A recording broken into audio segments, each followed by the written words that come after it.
Di mana ini? Bei saat ini berdiri di tengah jalan yang ramai. Melihat ini, dia dengan cepat mempertanyakan sekelilingnya, karena tempat ini tidak dikenalnya. Namun, dia telah dibawa ke sini setelah lampu keemasan menyala. Tiba-tiba, cahaya redup menyala, dan sosok diam-diam muncul di depannya. Bei? Sebuah suara dengan lembut bertanya. Bei memusatkan pandangannya pada orang itu.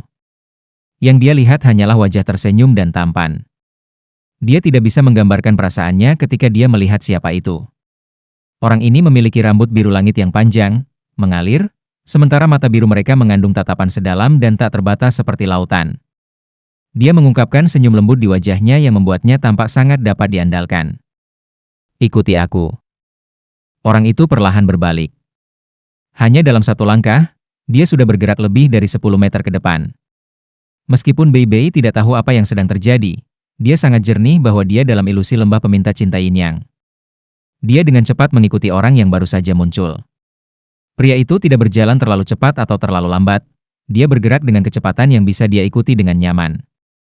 Anehnya, para pengamat tampaknya tidak memperhatikan langkah cepat mereka. Siapa sebenarnya orang ini? Bei bertanya-tanya saat dia bergerak. Akhirnya, pria itu berhenti di luar rumah. Dia mendorong pintu terbuka sebelum masuk. Bei buru-buru mengikutinya ke dalam. Halaman rumah itu sangat sunyi. Segala sesuatu tentang itu juga tampak sangat damai. Bahkan suara burung atau serangga tidak dapat didengar. Pria itu menuntun Bei ke aula utama rumah ini. Setelah melewati aula tengah, mereka melangkah ke halaman belakang, dan akhirnya sampai di sebuah ruangan. Lelaki itu memberi isyarat kepada Bei dan menunjuk ke ruangan itu. Bei tanpa sadar berjalan menuju ruangan. Pintunya sudah terbuka. Ketika dia mengintip, tubuhnya bergetar hebat. Xiao Ya! Bei berteriak, sebelum langsung masuk ke dalam ruangan. Ya, ada seorang wanita duduk bersila di atas tempat tidur di dalam ruangan ini. Tubuhnya saat ini berkedip dengan cahaya hitam kebiruan. Rambutnya mengalir di belakang, sementara ekspresinya tenang, meskipun sedikit pucat. Dia adalah Tang Ya.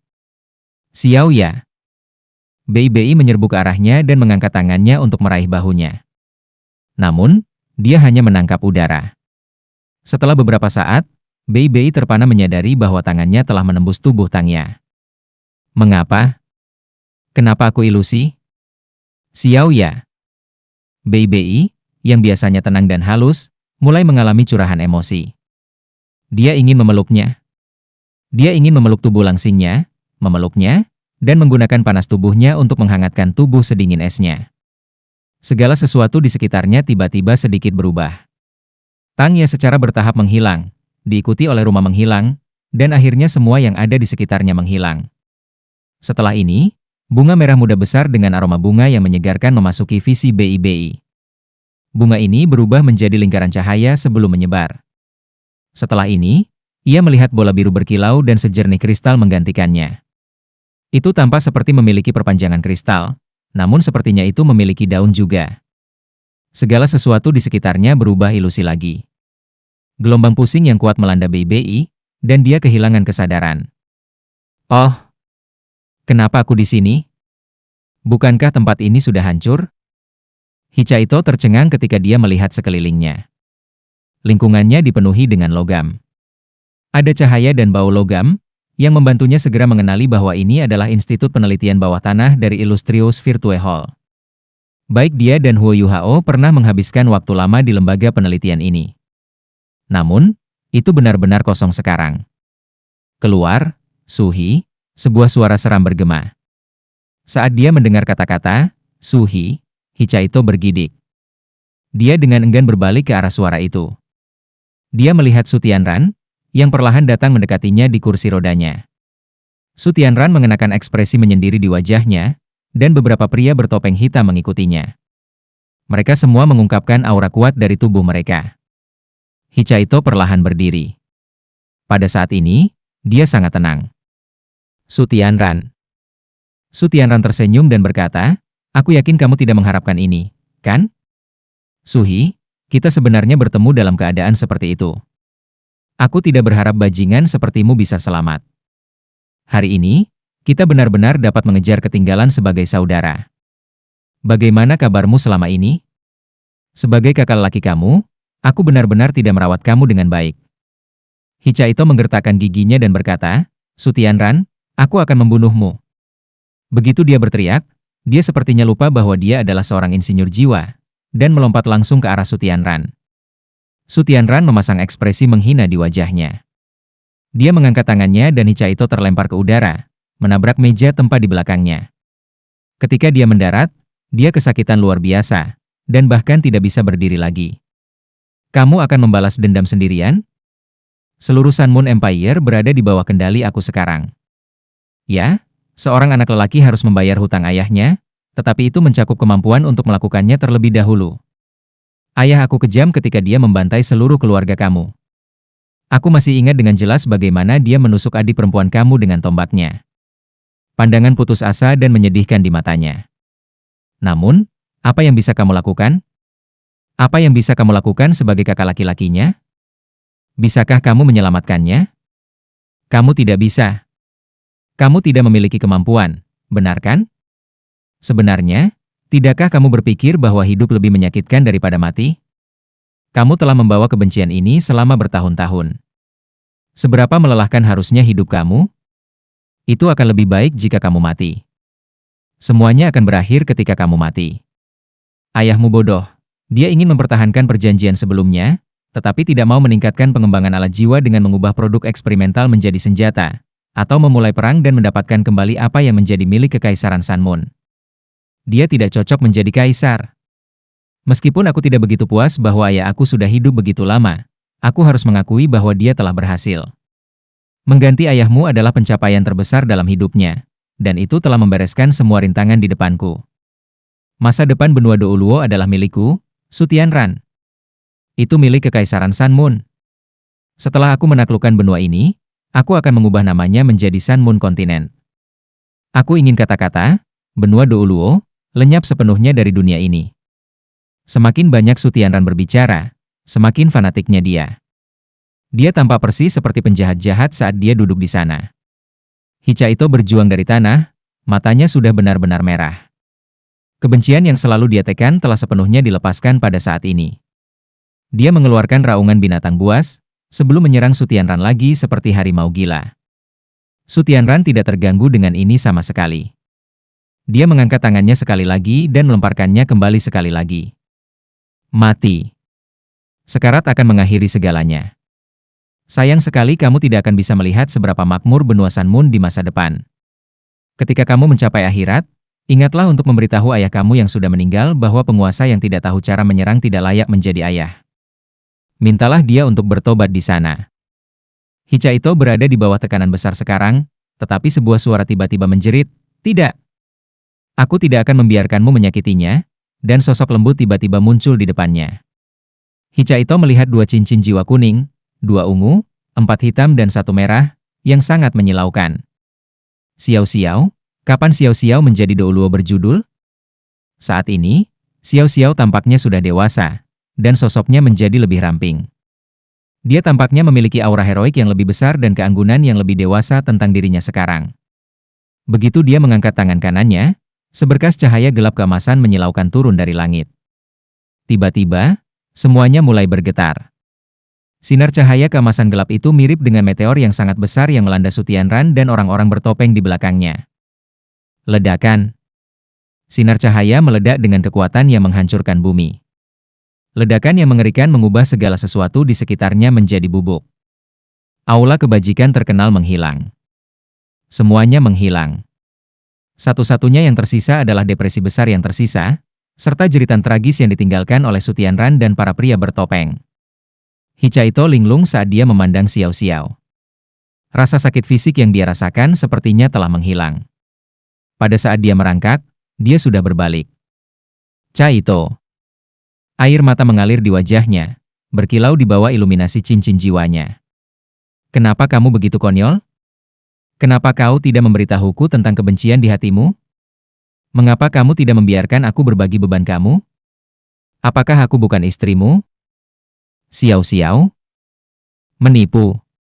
Meskipun kamu tidak tampan atau romantis, Aku tidak pernah membenci kamu untuk apapun ketika aku memutuskan untuk bersama dengan kamu. Chaito, idiot. Di masa depan, kamu harus berbagi rasa sakit dengan aku, apapun yang terjadi.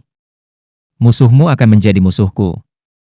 Xiao Xiao sudah melompat ke pelukan Chaito saat dia berbicara. Dia memeluk tubuh berototnya dengan erat. Air mata mengalir tak terkendali ke wajah Chaito. Xiao Xiao, Xiao Xiao, Xiao Xiao. Embusan angin dingin bertiup ketika kepingan salju melayang di udara. Itu benar-benar putih di mana-mana. Salju beterbangan di udara, dan tanahnya benar-benar beku. Terletak di puncak gunung, ada kurang dari 200 meter persegi luas permukaan yang tersedia. Ada lapisan salju tebal di tanah. Tidak hanya dingin, tetapi juga sangat sulit. Ada dua orang yang tampak identik di puncak gunung sekarang.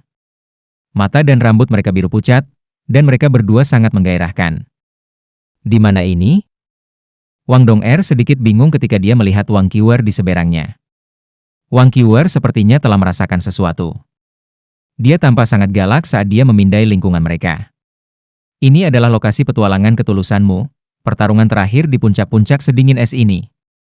Huo Yuhao akan pergi ke siapapun yang menang. Sebuah suara yang terdengar jauh bergema di udara. Wang Dong'er menegakkan pandangannya. Bisakah masalah hati benar-benar diselesaikan melalui kekerasan? Ini cara terbaik untuk menyelesaikan masalah. Kamu berdua terlihat sama, dan sama-sama luar biasa. Namun, hanya satu dari kalian yang bisa bersamanya. Orang yang selamat akan memiliki hak untuk tetap bersamanya. Dia tidak akan tahu apa yang terjadi. Hari ini, hanya satu di antara kamu yang bisa hidup di sini. Ada gunung es yang tak terhitung jumlahnya di sekitar kamu. Jika tidak ada dari kalian yang mati, kalian berdua akan tetap di sini selamanya. Wang Dong'er dan Wang Qiwer bergerak pada saat yang sama. Mereka tidak saling menagih satu sama lain. Sebaliknya, mereka berbalik dan bergegas menuju tepi puncak es mereka untuk melihat ke bawah. Bahkan dengan karakternya yang dingin, ekspresi Wang Qiwer berubah drastis saat dia menatap ke bawah. Mereka berada di puncak es yang berdiri bebas. Hanya ada lembah yang dalam di bawah, kedalaman yang tidak dapat ditentukan. Embusan angin dingin terus bertiup ke atas. Bahkan saat dia melirik ke bawah, Wang Qiwer bisa merasakan tubuhnya berubah kaku. Ya, ini adalah zona terlarang. Itu adalah zona terlarang tanpa pelarian. Dibandingkan dengan Wang Qiwer, Wang Dong'er tampak sangat tenang begitu dia melirik ke bawah. Dia perlahan berjalan menuju Wang Qiwer dan duduk di tengah-tengah puncak es. Qiwer, mari kita bicara. Wang Dong'er menunjuk Wang Qiwer. Wang Qiwer mendapatkan kembali tatapannya yang dingin dan serius dan duduk 5 meter di depan Wang Dong'er. Apa yang ingin kamu bicarakan? Tentang seberapa besar dia mencintaimu? Dia bertanya dengan dingin. Wang Dong'er menggelengkan kepalanya dan berkata, bukan dia. Mari kita bicara tentang kita. Mari kita bicara tentang tempat ini, tentang Yinyang Love Quarrying Valley. Mata Wang Qiwer cerah dan dia berkata dengan mengejek, memang. Tidak perlu membicarakannya. Kamu selalu menjadi pemenang baginya. Apalagi yang bisa dibicarakan? Bahkan jika aku akan membunuhmu sekarang, apakah dia akan pernah jatuh cinta padaku? Tidak. Meskipun aku tidak menghabiskan banyak waktu bersamanya dibandingkan dengan kamu, aku yakin dia tidak akan bersamaku bahkan setelah kamu mati. Wang Dong'er mengerutkan alisnya. Qiwer, ada apa? Wang Qiwer menggelengkan kepalanya. Aku baik-baik saja. Wang Dong'er mengangkat kepalanya untuk melihat langit dan menghirup udara segar. Kita tidak akan berada dalam bahaya. Sementara tempat ini seharusnya dipenuhi dengan kematian, sebenarnya penuh dengan belas kasih. Jika kamu tulus, kamu tidak akan dihukum. Apa? Wang Qiwer mengangkat kepalanya dan menatap Wang Dong'er ragu-ragu. Tidak bisakah kau katakan? Wang Dong'er berkata dengan percaya diri, itu berusaha membantu kita memperbaiki hubungan kita. Itu lembah peminta cinta Yinyang, bukan lembah pemusnahan cinta Yinyang. Itu hanya membenci mereka yang berpaling dari cinta. Itu terbukti dari masalah yang ditimbulkan kami. Kami hanya menyelamatkan orang, kami tidak membunuh orang. Itu sebabnya jelas bahwa ini adalah ujian apakah kita peduli satu sama lain. Wang Qiwer menjadi normal kembali. Lalu bagaimana kita meninggalkan tempat ini? Wang Dong'er menggelengkan kepalanya dan menjawab, aku juga tidak tahu. Mari kita pergi. Jika lembah pertanyaan cinta menguji kita, bagaimana mungkin dia tidak mengujinya? Tidakkah menurutmu itu aneh? Menurutmu di mana Yu Hao? Wang Qiwer mengerutkan alisnya. Kamu pintar dan tenang. Tapi? Wang Dong'er tersenyum. Tidak ada tapi. Apa yang ada untuk dipamerkan di depan pria kamu? Dia adalah surga aku.